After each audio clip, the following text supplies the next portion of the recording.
Hi, I'm so glad you've taken the time to join me today. I'm Bishop David G. Evans, and welcome once again to the second part of our series on faith.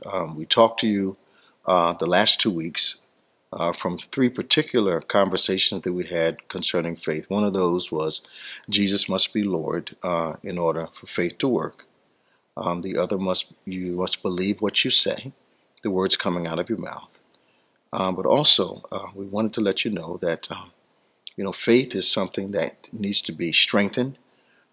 Faith allows God to have a productive relationship with you. Faith cannot receive what faith won't take possession of. As we've had these discussions, the response that you have had has been tremendous. And I am so honored that this conversation, these teachings, are helping you as it relates to faith.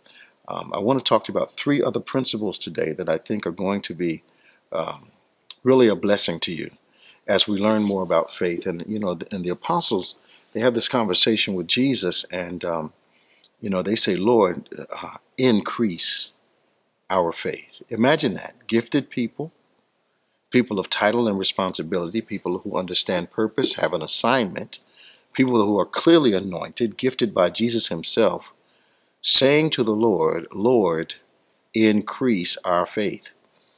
And the increase of faith was a request in response to the fact that Jesus was teaching them on forgiving others and how forgiveness is a staple in the kingdom, not only for God but for the believer, because without forgiveness, your heart, if you will, is blocked as it relates to prayer, as it relates to receiving God's word, as it relates to God moving.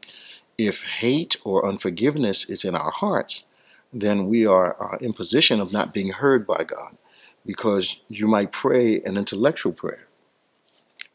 You may pray a prayer that is intelligent. You may even try to pray a prayer that is spiritual. But it cannot be if unforgiveness is locked in your heart. Now, it appears as though I'm getting ready to talk to you about forgiveness and unforgiveness, and this is just me beginning our conversation today, but I believe this is going to help you. If you begin to understand that forgiveness is more for you than it is for the person you're forgiving, you would begin to use this powerful spiritual tool every time you had the opportunity. Forgiveness is about you being released from the control of unforgiveness for something that happened or someone that did something to you. Absolutely, listen to me now. I forgive you not because you deserve it, but I forgive you because it frees me from being bound by you. I forgive you because if unforgiveness is in my heart, I can't reach God clearly, can't speak to him clearly, and he can't respond to me. If I don't forgive you, unforgiveness is poison you drink waiting for the individual to die. If I don't forgive you, then I am locking myself, watch this very closely, in a decade, in a day, in a decade, in a quantity of time that I can be delivered from, but I can't be delivered from that particular period of time when I was offended or hurt or rejected or whatever until I forgive you. Forgiveness will cause you to distance yourself from what is hurting you. Forgiveness will cause you to distance yourself from the person who hurt you. So you're not forgiving for them, you're forgiving for yourself. Because the greatest weapon against you is to carry an offense year after year, decade after decade, and die with it. The problem is that I need to learn what forgiveness is. Forgiveness is actually me. Forgetting and forgiving are not the same thing. Forgetting means that you choose not to bring it up again. Not that it's wiped out of your memory, because that doesn't make sense. Think about God. Can God forget anything? He's omniscient. He knows all things. So what does forgetting mean to a child of God who has the Spirit of God? Forgetting means I choose not to bring it up again. And when I choose not to bring it up again, I stop feeding the root of negativity connected to an offense.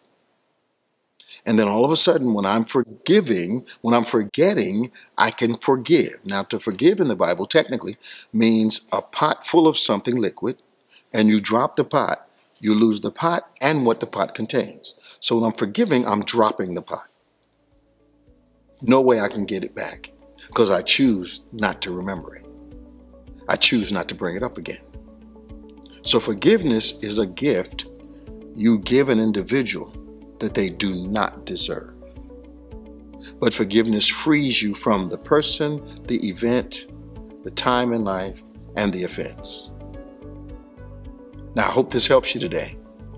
I need you to make a list of those people that you need to forgive and understand that I'm forgiving to be released from you because unforgiveness keeps me attached to you. I hope this helps you today. Now let's get into, I better put a break there so they can take this separately. Make it your business to forgive again so you can live again. Make it your business to forgive again so you can live again.